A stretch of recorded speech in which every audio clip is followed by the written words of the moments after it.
ಪ್ರೀತಿಯ ಕೇಳುಗರಿಗೆ ನಮ್ಮ ಚಾನಲ್ಗೆ ಸ್ವಾಗತ. ನೀವು ನಮ್ಮ ಚಾನಲ್ಗೆ ಹೊಸಬರಾಗಿದ್ದರೆ ದಯವಿಟ್ಟು ಸಬ್ಸ್ಕ್ರೈಬ್ ಮಾಡಿಕೊಳ್ಳಿ.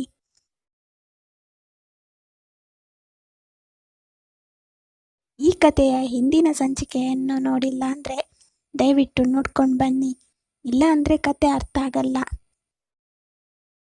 ಮನೆಯಲ್ಲಿ ಮೌನ ತುಂಬಿತ್ತು. ಹೃದಾಂಶ್ ತನ್ನ ಸ್ಟಡಿ ರೂಮ್ನಲ್ಲಿ ಕುಳಿತು ಪುಸ್ತಕ ನೋಡುತ್ತಾ ಮನಸ್ಸಿನಲ್ಲಿ ಏನೋ ಯೋಚನೆ ಮಾಡ್ತಾ ಪ್ರಶಂಸೆ ಜೊತೆ ನಡೆದ ಘಟನೆ ನೆನಪಾಗುತ್ತದೆ. ಯಾರೋ ನಮ್ಮ ಮನೆ ನೆಮ್ಮದಿ ಹಾಳು ಮಾಡೋಕೆ ನೋಡ್ತಾ ಇದ್ದಾರೆ. ಯಾರು ಎಂದು ಪತ್ತೆ ಮಾಡಬೇಕು, ನಮ್ಮ ಮನೆಯನ್ನು ರಕ್ಷಣೆ ಮಾಡಬೇಕು ಅಂತ ಮನಸ್ಸಲ್ಲಿ ಅಂದ್ಕೊಳ್ತಾನೆ. ಒಳಗಡೆ ಪ್ರಶಂಸಾ ಪುನರ್ವಿ ಹತ್ತಿರ ಕುಳಿತುಕೊಂಡು ಅವಳ ತಲೆಯ ಮೇಲೆ ಕೈ ತಟ್ಟುತ್ತಿದ್ದಳು. ಪುನರ್ವಿ ನಿದ್ರೆಯಲ್ಲಿದ್ದರೂ ಮಧ್ಯೆ ಮಧ್ಯೆ ಹಂಸ ನೀನು ಹತ್ತಿರ ಇದೆಯಾ ಅಂತ ಅರೆನಿದ್ದೆಯಲ್ಲಿ ಕೇಳುತ್ತಾಳೆ. ಪ್ರಶಂಸಾ ಮೃದುವಾಗಿ ಹೇಳುತ್ತಾಳೆ, ಹೌದು ಪುಟ್ಟ, ನಿನ್ನ ಹತ್ತಿರನೇ ಇದ್ದೀನಿ, ಎಲ್ಲಿ ಹೋಗಲ್ಲ. ಅವಳ ಕಣ್ಣಲ್ಲಿ ಕಣ್ಣೀರು ತುಂಬುತ್ತದೆ. ಅಮ್ಮನ ಪ್ರೀತಿಯ ಬಿಸಿಯನ್ನು ಅನುಭವಿಸದೆ ಬೆಳೆದ ಪುಟ್ಟ ಹುಡುಗಿಯ ನಿರ್ಭಯ ನಿದ್ರೆ ನೋಡುತ್ತಾ ಪ್ರಶಂಸಾ ಮನಸ್ಸಲ್ಲಿ ಶಪಥ ಮಾಡುತ್ತಾಳೆ, ಪುನರ್ವಿಗೆ ಅವಳ ಅಮ್ಮ ಸಿಗಲೇಬೇಕು. ಇನ್ನೊಂದು ಕಡೆ ಶಶಿ ಅವರು ಕೋಣೆಯೊಳಗೆ ನಿಶ್ಚಲವಾಗಿ ಕುಳಿತುಕೊಂಡಿದ್ದರು. ಫೋನ್ನಿಂದ ಕಳುಹಿಸಿದ ಮೆಸೇಜ್ಗೆ ಉತ್ತರ ಬಂತು. ನಾಳೆ ಬೆಳಿಗ್ಗೆ ಭೇಟಿಯಾಗೋಣ, ಪ್ಲೇಸ್ ಸೇಮ್ ಕೆಫೆ. ಶಶಿ ಅವರು ಫೋನನ್ನು ಬಿಗಿಯಾಗಿ ಹಿಡಿದುಕೊಂಡು ಉಸಿರು ಎಳೆಯುತ್ತಾರೆ. ಇನ್ನು ವಿಳಂಬ ಆಗಬಾರ್ದು. ಈ ಹುಡುಗಿಯ ತಲೆ ತುಂಬ ಶಾರ್ಪ್. ಈಗಲೇ ಕ್ರಮ ಕೈಗೊಳ್ಳಬೇಕು, ಇಲ್ಲದಿದ್ದರೆ ಎಲ್ಲವೂ ಹಾಳು ಆಗುತ್ತದೆ ಎಂದು ಮನಸ್ಸಲ್ಲಿ ತೀರ್ಮಾನಿಸುತ್ತಾರೆ. ಬೆಳಗಿನ ಜಾವ ಜಯಮ್ಮ ಕಿಚನ್ನಲ್ಲಿ ಹಾಲು ಕುದಿಸುತ್ತಾ ಶಶಿ ಅತ್ತೆ ಕೋಣೆಯತ್ತ ಕಣ್ಣಿಟ್ಟು ನೋಡುತ್ತಾಳೆ. ಜಯಮ್ಮ ತಮ್ಮೊಳಗೆ, ಇವಳು ರಾತ್ರಿ ಯಾರಿಗೋ ಮೆಸೇಜ್ ಮಾಡ್ತಾ ಇದ್ದಳು, ಯಾವುದೋ ದೊಡ್ಡ ಪ್ಲ್ಯಾನ್ ಮಾಡ್ತಿದ್ದಾಳೆ. ಅಷ್ಟರಲ್ಲಿ ಹೃದಾಂಶ್ ಹಾಲ್ಗೆ ಬಂದು ಜಯಮ್ಮ ಕಾಫಿ ಕೊಡು ಅಂತ ಹೇಳ್ತಾನೆ. ಜಯಮ್ಮ ತಕ್ಷಣ ಹಾಂ ಸರ್ ಕೊಡ್ತೀನಿ. ಹೃದಾಂಶ್ ಕುಳಿತು ಮೊಬೈಲ್ ನೋಡ್ತಿರ್ತಾನೆ. ಅಷ್ಟರಲ್ಲಿ ಪ್ರಶಂಸಾ ಪಿಂಕ್ ಡ್ರೆಸ್ ಹಾಕ್ಕೊಂಡು ಹೊರಗೆ ಬರ್ತಾಳೆ. ಮುಖದ ಮೇಲೆ ನಿದ್ರೆಯ ಗುರುತಿರುವುದು ಸ್ಪಷ್ಟ. ಹೃದಾಂಶ್ ಅವಳತ್ತ ನೋಡ್ತಾನೆ. ನೀನು ನಿನ್ನೆ ರಾತ್ರಿ ಸರಿಯಾಗಿ ನಿದ್ರೆ ಮಾಡಿದ್ದೀಯಾ?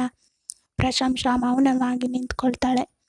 ಹೃದಾಂಶ್ ಹೇಳ್ತಾನೆ, ಜಾಸ್ತಿ ಯಾವುದೇ ವಿಚಾರದಲ್ಲಿ ತಲೆ ಹಾಕಬೇಡ, ಪುನರ್ವಿಯ ಮೇಲೆ ಗಮನ ಕೊಡೋದು ಮುಖ್ಯ. ಪ್ರಶಂಸಾ ತಲೆ ಆಡಿಸಿದಳು. ಇದೇ ವೇಳೆ ಶಶಿ ಅವರು ಒಳಗೆ ಬಂದು ನಕಲಿ ನಗು ನಗುತ್ತಾ, ಇವತ್ತು ಇಬ್ಬರು ಇಲ್ಲೇ ಇದ್ದೀರಾ, ನಾನು ಬರಬಹುದಾ? ಹೃದಾಂಶ್ ಹೇಳ್ತಾನೆ, ಖಂಡಿತ ಅತ್ತೆ, ಬನ್ನಿ ಕುಳಿತುಕೊಳ್ಳಿ. ಶಶಿ ಅವರ ಮಾತುಗಳು ಸಿಹಿಯಾಗಿದ್ದರೂ ಕಣ್ಣುಗಳಲ್ಲಿ ತೀಕ್ಷ್ಣತೆ ಇತ್ತು. ಪ್ರಶಂಸಾ ಅದನ್ನು ಗಮನಿಸಿದಳು. ಸ್ವಲ್ಪ ಹೊತ್ತಿನಲ್ಲಿ ಹೃದಾಂಶ್ ಕೆಲಸಕ್ಕೆ ಹೊರಟು ಹೋಗುತ್ತಾನೆ. ಕಾರು ಹೊರಟ ಕ್ಷಣ ಶಶಿ ಅವರು ತಕ್ಷಣ ಫೋನ್ ತೆಗೆದು ಯಾರಿಗೋ ಕಾಲ್ ಮಾಡ್ತಾರೆ. ನಾವು 11 ಗಂಟೆಗೆ ಕೆಫೆ ಬ್ಲೂ ಮೆಲೋಡಿಯಲ್ಲಿ ಭೇಟಿಯಾಗೋಣ. ಜಯಮ್ಮ ಬಾಗಿಲು ಹತ್ತಿರ ನಿಂತು ಕೇಳಿಸಿಕೊಂಡು ಅವಳು ನಿಧಾನವಾಗಿ ಹಿಂದೆ ಹೋಗಿ ಪ್ರಶಂಸಾ ಹತ್ತಿರ ಬರುತ್ತಾಳೆ. ಜಯಮ್ಮ ಬಂದು, ನಿನಗೆ ಒಂದು ವಿಷಯ ಹೇಳಬೇಕು. ಶಶಿ ಅಮ್ಮ ಯಾರಿಗೋ ಮತ್ತೆ ಕಾಲ್ ಮಾಡ್ತಾ ಇದ್ರು, ಕೆಫೆ ಬ್ಲೂ ಮೆಲೋಡಿ ಅಂತ ಕೇಳಿದೆ, ನೀನು ಎಚ್ಚರಿಕೆಯಿಂದಿರು. ಪ್ರಶಂಸಾ ಆಶ್ಚರ್ಯದಿಂದ, ಬ್ಲೂ ಮೆಲೋಡಿ ಅಂದರೆ ಇವರು ಅಲ್ಲಿಗೆ ಹೋಗ್ತಾ ಇದ್ದಾರಾ? ಅವಳು ನಿಶಬ್ದವಾಗಿ ಉಸಿರು ಎಳೆಯುತ್ತಾಳೆ. ಜಯಮ್ಮ, ನೀವು ಯಾರಿಗೂ ಹೇಳಬೇಡಿ, ನಾನು ಸ್ವಲ್ಪ ಹೋಗಿ ನೋಡ್ತೀನಿ ಏನು ನಡೀತಿದೆ ಅಂತ. ಮಧ್ಯಾಹ್ನ ಪ್ರಶಂಸಾ ಆ ಕೆಫೆ ಕಡೆ ನಿಶಬ್ದವಾಗಿ ಹೋಗ್ತಾಳೆ. ಕಿಟಕಿಯ ಹತ್ತಿರದ ಟೇಬಲ್ನಲ್ಲಿ ಶಶಿ ಅವರು ಕುಳಿತಿದ್ದಾರೆ. ಅವರ ಎದುರು ಯಾರೋ ಅಪರಿಚಿತ. ಇಬ್ಬರ ಮುಖದಲ್ಲಿ ಚಿಂತೆ ಮತ್ತು ಕೋಪ ಮಿಶ್ರವಾಗಿದೆ. ಪ್ರಶಂಸಾ ಹಿಂಬದಿಯ ಸೀಟ್ನಲ್ಲಿ ಕುಳಿತು ಗಮನಿಸುತ್ತಾಳೆ. ಶಶಿ ಅವರು ಆ ಅಪರಿಚಿತನ ಜೊತೆ ಮಾತಾಡ್ತಾ, ಆ ಹುಡುಗಿಯ ಕತೆ ಮುಗಿಸಬೇಕು, ಇನ್ನು ಆಕೆ ಬದುಕೋಕೆ ಅರ್ಹಳಲ್ಲ. ಅಪರಿಚಿತ, ಮೇಡಮ್, ಇದು ಸುಲಭವಲ್ಲ. ಅವಳು ಈಗ ಅವರ ಫ್ಯಾಮಿಲಿ ಪ್ರೊಟೆಕ್ಷನ್ ಒಳಗೆ ಇದ್ದಾಳೆ. ಹೃದಾಂಶ್ನ ವಿಶ್ವಾಸ ಅವಳ ಮೇಲೆ ಇದೆ. ಶಶಿ ಕೋಪದಿಂದ, ಅದಕ್ಕೆ ಇಷ್ಟು ಹಣ ಕೊಡ್ತಾ ಇದ್ದೀನಿ, ಹೃದಾಂಶ್ನಿಂದ ಅವಳನ್ನು ದೂರ ಮಾಡು. ನಿಂಗೆ ಆಗಲ್ಲ ಅಂದರೆ ಬೇರೆ ದಾರಿ ನೋಡಬೇಕು. ಅವಳ ಧ್ವನಿ ಕಲ್ಲಿನಂತೆ ತೀಕ್ಷ್ಣವಾಗಿತ್ತು. ಪ್ರಶಂಸಾ ಶಾಕ್ ಆಗಿ ಫೋನ್ ತೆಗೆದು ರೆಕಾರ್ಡ್ ಮಾಡ್ತಾಳೆ. ಕಣ್ಣುಗಳಲ್ಲಿ ಕೋಪ, ಭಯ ಎರಡೂ ಬೆರೆತುಕೊಂಡಿವೆ. ಅಷ್ಟರಲ್ಲಿ ಅಚಾನಕ್ ಅಪರಿಚಿತನ ಕಣ್ಣು ಪ್ರಶಂಸ ಕಡೆ ಬೀಳುತ್ತದೆ. ಅವನು ತಕ್ಷಣ ಶಶಿ ಅವರಿಗೆ ಕಿವಿಯಲ್ಲಿ ಹೇಳುತ್ತಾನೆ, ಅವಳು ಇಲ್ಲಿದ್ದಾಳೆ. ಶಶಿ ಅವರು ಹಿಂತಿರುಗಿ ನೋಡುವ ಮುನ್ನ ಪ್ರಶಂಸ ಹೇಳುತ್ತಾಳೆ ಮತ್ತು ಹೊರಗಡೆ ಓಡುತ್ತಾಳೆ. ಅವಳ ಹಿಂದೆ ಅಪರಿಚಿತ ಓಡ್ತಾನೆ. ನಿಲ್ಲು! ಪ್ರಶಂಸ ಜನಸಮೂಹದೊಳಗೆ ನುಗ್ಗಿ ಕಾರುಗಳ ನಡುವೆ ತಪ್ಪಿಸಿಕೊಂಡು ಓಡ್ತಾಳೆ. ಅವಳ ಕೈಯಲ್ಲಿ ರೆಕಾರ್ಡ್ ಮಾಡಿದ್ದ ಫೋನ್, ಅದು ಈಗ ಏಕೈಕ ಸಾಕ್ಷಿ. ಅವಳ ಕಣ್ಣುಗಳಲ್ಲಿ ಭಯ ಮತ್ತು ದಿಟ್ಟತೆ. ಅವಳು ಸ್ವಲ್ಪ ದೂರ ನಿಂತು ಮನಸ್ಸಲ್ಲಿ ಹೇಳುತ್ತಾಳೆ, ಈ ಬಾರಿ ಶಶಿ ಅತ್ತೆಯ ನಿಜ ಸ್ವರೂಪ ಎಲ್ಲರಿಗೂ ತೋರಿಸಬೇಕು. ಅವಳ ಹಿಂದೆ ಒಂದು ಕಪ್ಪು ಕಾರು ನಿಂತು ಅದರ ಕಿಟಕಿಯಿಂದ ಯಾರೋ ನೋಡ್ತಿರ್ತಾರೆ. ಪ್ರಶಂಸ ಉಸಿರು ಹಿಡ್ಕೊಂಡು ರಸ್ತೆ ಬದಿಯಲ್ಲಿ ನಿಂತಿದ್ದಳು. ಬೆವರು ಮುಖದಲ್ಲಿ ಧಾರೆಯಾಗಿ ಬೀಳುತ್ತಿತ್ತು. ಮೊಬೈಲ್ನ ಸ್ಕ್ರೀನ್ನಲ್ಲಿ ರೆಕಾರ್ಡ್ ಬಟನ್ ಇನ್ನೂ ಬೆಳಗುತ್ತಿತ್ತು. ಅವಳು ಫೋನ್ ಬ್ಯಾಗ್ನೊಳಗೆ ಇಟ್ಟು ಸ್ವಲ್ಪ ದೂರ ನಡೆದು ಒಂದು ಆಟೋ ಹಿಡಿದುಕೊಂಡಳು. ಪ್ರಶಂಸ ತನ್ನೊಳಗೆ, ಈ ದಾಖಲೆ ರಿದಾನ್ಸ್ಗೆ ತೋರಿಸಿದ್ರೆ ಸಾಕು, ಎಲ್ಲರಿಗೂ ಅವರ ನಿಜ ಮುಖ ಗೊತ್ತಾಗುತ್ತದೆ. ಆದರೆ ನೇರವಾಗಿ ಹೋಗೋಕೆ ಸರಿ ಸಮಯ ಅಲ್ಲ. ಆಟೋ ಹೊರಟು ಹೋದಾಗ ಹಿಂದೆ ನಿಂತಿದ್ದ ಕಪ್ಪು ಕಾರಿನ ವ್ಯಕ್ತಿ, ಕಪ್ಪು ಪ್ಯಾಂಟ್ ಬೂದು ಕೋಟ್ ಧರಿಸಿದವ, ಮೊಬೈಲ್ ತೆಗೆದು ಕರೆ ಮಾಡ್ತಾನೆ. ಅಪರಿಚಿತ ಮೇಡಮ್. ಅವಳು ದಾಖಲೆ ತೆಗೆದುಕೊಂಡು ಓಡಿ ಹೋದಳು. ಶಶಿ ಕೋಪದಿಂದ, ನೀನು ಯಾವ ಕೆಲಸಕ್ಕೂ ಬರುವವನ ಅಲ್ಲ. ಇವತ್ತು ಆ ಫೋನ್ ಅವಳಿಂದ ಹೇಗಾದರೂ ತೆಗೆದು ಬಿಡು, ಎಲ್ಲೇ ಸಿಕ್ಕಿದ್ರು. ಅವಳು ಫೋನ್ ಕಟ್ ಮಾಡ್ತಾಳೆ. ಮುಖದಲ್ಲಿ ಕೋಪ, ಆದರೆ ಹೃದಯದೊಳಗೆ ಭಯದ ಕಂಪನ. ಮನೆಗೆ ವಾಪಸ್ಸಾದ ಪ್ರಶಂಸ ಮುಖದಲ್ಲಿ ದಣಿವು, ಕಣ್ಣುಗಳಲ್ಲಿ ಆತಂಕ. ಜಯಮ್ಮ ಬಾಗಿಲು ತೆರೆದು ನೋಡ್ತಾಳೆ. ಜಯಮ್ಮ, ಎಲ್ಲಿ ಹೋದ್ರಿ ಇಷ್ಟು ಹೊತ್ತು? ಪ್ರಶಂಸ, ಜಯಮ್ಮ, ಆಮೇಲೆ ಹೇಳ್ತೀನಿ, ಈಗ ನಾನು ಒಳ ಹೋಗಿ ವಿಶ್ರಾಂತಿ ಮಾಡ್ತೀನಿ. ಶಶಿ ಅತ್ತೆ ಕೇಳಿದ್ರೆ ಮಲಗಿದ್ದೀನಿ ಹೇಳಿ. ಜಯಮ್ಮ ಹೇಳ್ತಾರೆ, ಸರಿ, ಆದರೆ ಊಟ ಮಾಡಿ, ನಿಮ್ಮ ಮುಖದಲ್ಲಿ ದಣಿವು ಕಾಣಿಸ್ತಾ ಇದೆ. ಪ್ರಶಂಸ, ಊಟ ರೆಡಿ ಆದಮೇಲೆ ಬರ್ತೀನಿ. ಅವಳು ಪುನರ್ವಿಯ ಕೋಣೆಯತ್ತ ಹೋಗಿ ಬಾಗಿಲು ಮುಚ್ಚುತ್ತಾಳೆ. ಕಿಟಕಿಯ ಬದಿಯಲ್ಲಿ ಕುಳಿತು ಫೋನ್ ಆನ್ ಮಾಡಿ ರೆಕಾರ್ಡಿಂಗ್ ಕೇಳ್ತಾಳೆ. ಶಶಿ ಅವರ ಧ್ವನಿ ಸ್ಪಷ್ಟವಾಗಿ ಕೇಳುತ್ತದೆ. ಅವಳು ಬದುಕೋಕೆ ಅರ್ಹಳಲ್ಲ. ಪ್ರಶಂಸ ಕಣ್ಣು ತುಂಬಿ ಕೋಪದಿಂದ ಉಸಿರು ಎಳೆಯುತ್ತಾಳೆ. ಪ್ರಶಂಸ ತನ್ನೊಳಗೆ, ಇಷ್ಟೇ ಸಾಕು, ಈ ಸಾರಿ ಯಾರೂ ತಪ್ಪಿಸ್ಕೊಳ್ಳೋಕೆ ಆಗೋದಿಲ್ಲ. ಅಷ್ಟರಲ್ಲಿ ರಿದಾನ್ಸ್ ಮನೆಗೆ ಬರ್ತಾನೆ. ಪ್ರಶಂಸ ತಕ್ಷಣ ಫೋನ್ ಮ್ಯೂಟ್ ಮಾಡ್ತಾಳೆ. ಹೊರಗೆ ಬರ್ತಾಳೆ. ರಿದಾನ್ಸ್ ಅವಳನ್ನು ನೋಡಿ, ಹೇ, ನಿನ್ನ ಮುಖದಲ್ಲಿ ಏನೋ ಬದಲಾಗಿದೆ. ಸರಿಯಾಗಿದ್ದೀಯಾ? ಪ್ರಶಂಸ, ಹೌದು, ಸ್ವಲ್ಪ ದಣಿವು. ರಿದಾನ್ಸ್ ಹೇಳ್ತಾನೆ, ಸ್ವಲ್ಪ ವಿಶ್ರಾಂತಿ ಮಾಡು, ನಾಳೆ ಪುನರ್ವಿ ಚೆಕಪ್ ಇದೆ, ಕರ್ಕೊಂಡು ಬಾ ನೀನು. ಪ್ರಶಂಸ ಆಯ್ತು ಹೇಳ್ತಾಳೆ. ರಿದಾನ್ಸ್ ಒಳಗೆ ಹೋಗ್ತಿದ್ದಂತೆ ಶಶಿಯವರು ಬರ್ತಾರೆ. ಪ್ರಶಂಸನ ಕಡೆಗೆ ನೋಡ್ತಾರೆ. ಅವರ ಕಣ್ಣುಗಳಲ್ಲಿ ಒಂದು ವಿಚಿತ್ರ ನಗು, ಭಯ. ಇವಳು ಹೇಳಿಬಿಟ್ಟಳ ರಿದಾನ್ಸ್ಗೆ? ಹೇಳಿದಿದ್ದರೆ ದೊಡ್ಡ ಡ್ರಾಮಾ ಆಗ್ತಿತ್ತು. ರಿದಾನ್ಸ್ ಏನೂ ಹೇಳದೆ ಹೋಗಿದ್ದಾನೆ ಅಂದರೆ ಇವಳು ಏನೂ ಹೇಳಿಲ್ಲ. ಹೇಗಾದರೂ ಅವಳಿಂದ ಸಾಕ್ಷಿ ಡಿಲೀಟ್ ಮಾಡಬೇಕು ಅಂತ ಮನಸ್ಸಲ್ಲಿ ಹೇಳ್ಕೊತಾ ಒಳಗೆ ಹೋಗ್ತಾರೆ. ರಾತ್ರಿ 10:30 ಸಮಯ. ಎಲ್ಲರೂ ಮಲಗಿದ ಮೇಲೆ ಪ್ರಶಂಸ ನಿಶಬ್ದವಾಗಿ ಕೋಣೆಯ ಬಾಗಿಲು ಮುಚ್ಚಿ ಫೋನ್ ಬ್ಯಾಕಪ್ ಮಾಡಲು ಲ್ಯಾಪ್ಟಾಪ್ ತೆಗೆಯುತ್ತಾಳೆ. ಅಷ್ಟರಲ್ಲಿ ಕಿಟಕಿಯ ಬದಿಯಲ್ಲಿ ಒಂದು ಶ್ಯಾಡೋ ಕಾಣಿಸುತ್ತದೆ. ಅವಳು ಶಂಕೆಯಿಂದ ಕಿಟಕಿಯತ್ತ ಹೋಗಿ ನೋಡಿದಾಗ ಯಾರೂ ಇಲ್ಲ. ಆದರೆ ಬಾಗಿಲಿನ ಕೆಳಗಡೆ ಒಂದು ಚಿಕ್ಕ ಕಾಗದ ಸರಿದು ಬಿದ್ದಿರುತ್ತದೆ. ಪ್ರಶಂಸ ಅದನ್ನು ಎತ್ತಿ ನೋಡುತ್ತಾಳೆ. ರೆಕಾರ್ಡಿಂಗ್ ಸುರಕ್ಷಿತವಲ್ಲ, ನಿನ್ನ ಹಿಂದೆ ನೋಡಿಕೋ. ಅವಳ ಹೃದಯ ಬಡಿತ ಜೋರಾಗುತ್ತದೆ. ಕಿಟಕಿಯಿಂದ ದೂರದ ರಸ್ತೆಯಲ್ಲಿ ಒಂದು ಕಪ್ಪು ಕಾರು ಮತ್ತೆ ನಿಂತಿರುವುದು ಕಾಣುತ್ತದೆ. ಅದೇ ಸಮಯದಲ್ಲಿ ಜಯಮ್ಮ ಕಿಚನ್ನಿಂದ ನೀರು ಕುಡಿಯಲು ಬರುತ್ತಾಳೆ. ಕಿಟಕಿಯ ಹೊರಗಿನ ಕಾರು ನೋಡಿ ಭಯದಿಂದ ನಿಂತು ಬಿಡುತ್ತಾಳೆ. ಅವಳು ಶಶಿ ಅತ್ತೆಯ ಕೋಣೆಯತ್ತ ಓಡಿ ಹೋಗಿ ಬಾಗಿಲು ತಟ್ಟುತ್ತಾಳೆ. ಅಮ್ಮ, ಹೊರಗೆ ಯಾರೋ ಕಾರು ನಿಲ್ಲಿಸಿ ನಿಂತಿದ್ದಾರೆ, ನಮ್ಮ ಮನೆ ಹತ್ತಿರ. ಶಶಿಯವರು ನಿದ್ರೆಯಿಂದ ಎದ್ದಂತೆ ನಟಿಸಿ ಕಣ್ಣು ತೆರೆದು, ನಿನ್ನ ಕಲ್ಪನೆ ಇರಬಹುದು, ಹೋಗು ಮಲ್ಕೋ. ಜಯಮ್ಮ ಮನಸ್ಸಲ್ಲಿ ಶಂಕೆಯಿಂದ ಹಿಂತಿರುಗುತ್ತಾಳೆ.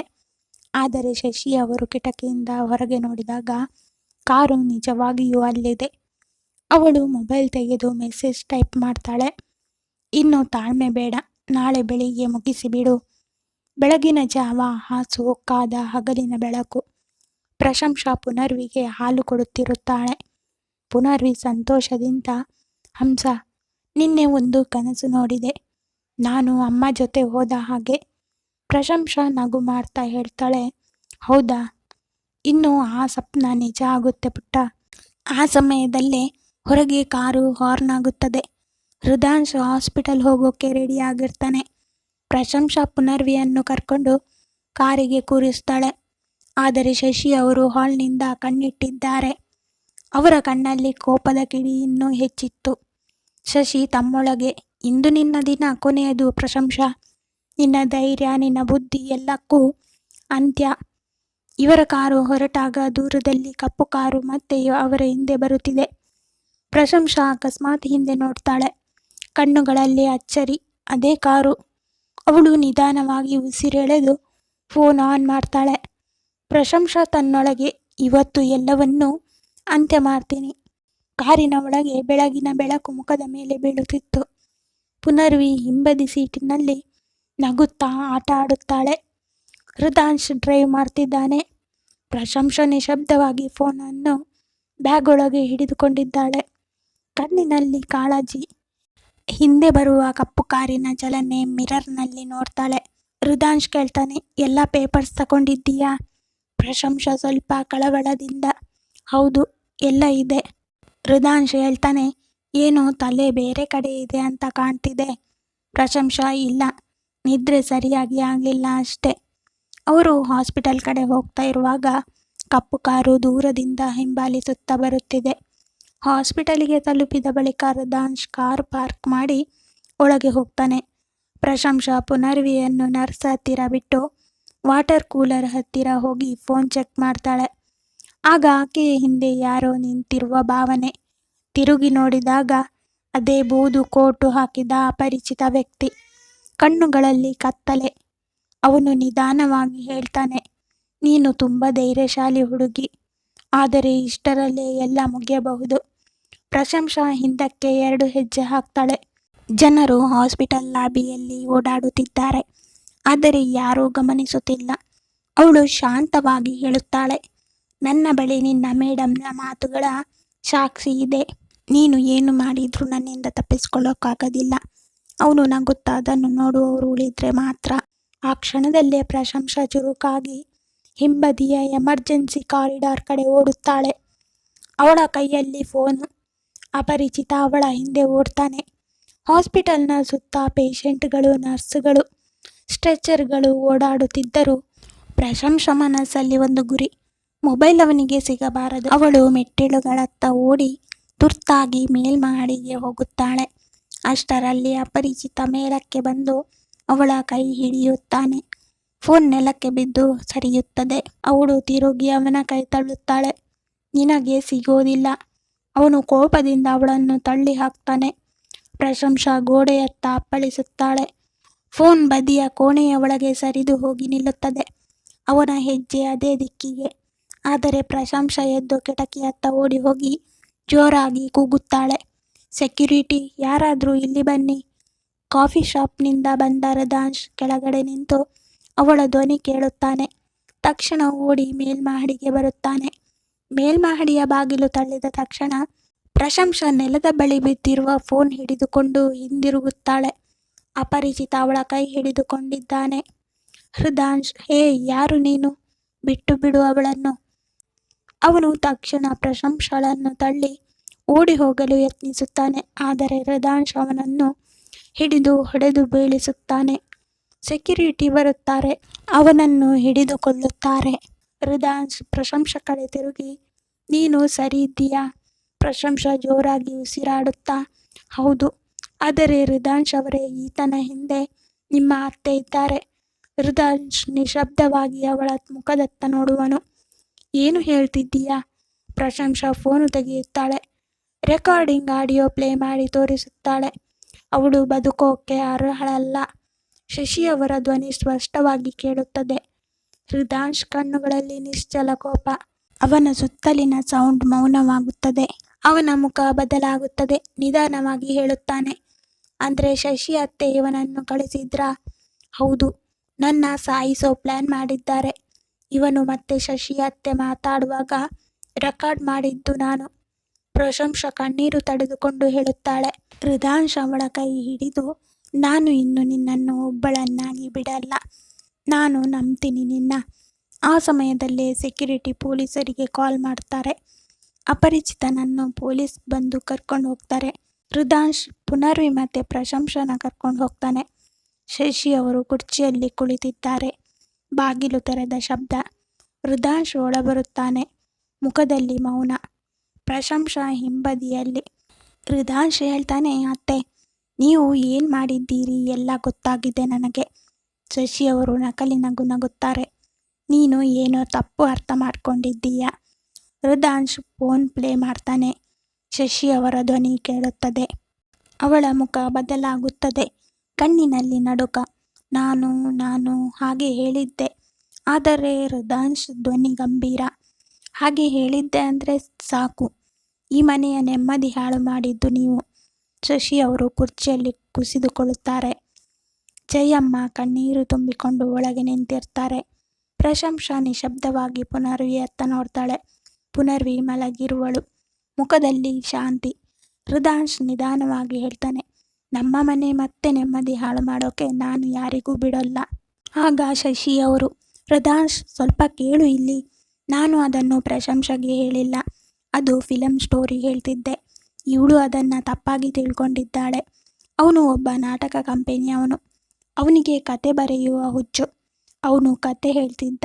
ಅದರಲ್ಲಿ ಒಂದು ಪಾತ್ರದ ಬಗ್ಗೆ ಹೇಳಿದ್ದು ನಾನು ಅಂತ ವಿಷಯನ ತಿರುಚಿ ಬಿಡ್ತಾಳೆ. ಪ್ರಶಂಸಾ ಬಿಟ್ಟ ಕಣ್ಣು ಬಿಟ್ಟಂತೆ ನೋಡ್ತಾ ಇರ್ತಾಳೆ. ಇವಳು ತುಂಬ ಚಾಲಾಕಿ. ವಿಷಯನ ಹೇಗೆ ತಿರುಚಿ ಬಿಟ್ಲು ಅಂತ ಮನಸ್ಸಲ್ಲಿ ಅಂದ್ಕೊಳ್ತಾಳೆ. ಆಗ ಹೃದಾಂಶ್ ಹೇಳ್ತಾನೆ, ಹಾಗಾದರೆ ಆ ವ್ಯಕ್ತಿ ಯಾಕೆ ಇವಳನ್ನು ಫಾಲೋ ಮಾಡ್ತಿದ್ದ? ಅವನು ಅವಳಿಗೆ ಅದನ್ನೇ ಹೇಳೋಕ್ಕೆ ಬಂದಿದ್ದ. ಇವಳು ಕೇಳಿಸಿಕೊಳ್ಳದೆ ಭಯಪಟ್ಟು ಓಡ್ತಿದ್ಲು. ಹೌದಾ ಅಂತ ನೆಟ್ಟಿಸಿರು ಬಿಡ್ತಾನೆ ಹೃದಾಂಶ್. ಪಾಪ ಆ ವ್ಯಕ್ತಿನ ಪೊಲೀಸ್ ಕರ್ಕೊಂಡು ಹೋದ್ರು. ಶಶಿ ಅವರಿಗೆ ಶಾಕ್ ಆಗಿ ಭಯ ಶುರುವಾಗುತ್ತದೆ. ಅವನು ಪೊಲೀಸ್ ಅವರ ಮುಂದೆ ಎಲ್ಲ ಹೇಳಿಬಿಟ್ರೆ ನನ್ನ ಕತೆ ಮುಗೀತು ಅಂತ ಮುಖ ಒರೆಸಿಕೊಳ್ತಾರೆ. ಪ್ರಶಂಸಾ ಗಮನಿಸ್ತಾಳೆ ಅವರನ್ನು. ಶಶಿ ಅವರು ಹೇಳ್ತಾರೆ, ಪಾಪ ಆ ವ್ಯಕ್ತಿನ ಬಿಡೋಕೆ ಹೇಳು ಹೃದಾಂಶ್. ಹ್ಞೂ ಅತ್ತೆ ಹೇಳ್ತೀನಿ ಹೇಳಿ. ಫೋನ್ ತಗೊಂಡು ಹೊರಗೆ ಹೋಗಿ ಕಾಲ್ ಮಾಡ್ತಾನೆ. ಶಶಿ ಅವರು ಜಯದ ನಗು ವ್ಯಂಗ್ಯವಾಗಿ ನಗುತ್ತಾ ಪ್ರಶಂಸನ ನೋಡ್ತಾರೆ. ಕಣ್ಣಿನಲ್ಲಿ ನಡಿ ಇಲ್ಲಿಂದ ಅಂತ ಸನ್ನೆ ಮಾಡ್ತಾರೆ. ಜಯಮ್ಮ ಇದನ್ನು ನೋಡಿ ಬೇಜಾರು ಮಾಡ್ಕೋತಾರೆ. ಪ್ರಶಂಸೆ ಒಳಗೆ ಹೋಗಿ ಪುನರ್ವಿನ ಮಲಗಿಸ್ತಾಳೆ. ಈ ಶಶಿ ಅವರನ್ನು ಹಿಡಿಯುವುದು ಸುಲಭ ಇಲ್ಲ. ಇವರನ್ನು ಬಿಟ್ಟು ಈ ಮನೆ ಖುಷಿ ಕಾಪಾಡೋದು ನೋಡ್ಕೋಬೇಕು. ಅದು ಇನ್ನು ನನ್ನ ಜವಾಬ್ದಾರಿ. ಹೃದಾಂಶ್ ಅವರನ್ನು ನನ್ನಿಂದ ದೂರ ಮಾಡೋಕೆ ನೋಡ್ತಾರೆ. ನಾನು ಅವರಿಗೆ ಹತ್ತಿರ ಆಗಬೇಕು. ಆಗಲೇ ಹೃದಾಂಶ್ ನನ್ನ ಮಾತು ನಂಬೋದು. ಕತೆ ಮುಂದುವರಿಯುವುದು. ಈ ಕತೆ ಇಷ್ಟ ಆಗಿದ್ದರೆ ಲೈಕ್ ಮಾಡಿ, ಶೇರ್ ಮಾಡಿ. ಸಬ್ಸ್ಕ್ರೈಬ್ ಮಾಡಿದವರು ದಯವಿಟ್ಟು ಸಬ್ಸ್ಕ್ರೈಬ್ ಮಾಡಿಕೊಳ್ಳಿ. ಪಕ್ಕದಲ್ಲಿರುವ ಬೆಲ್ ಬಟನ್ ಕ್ಲಿಕ್ ಮಾಡಿ. ಧನ್ಯವಾದ.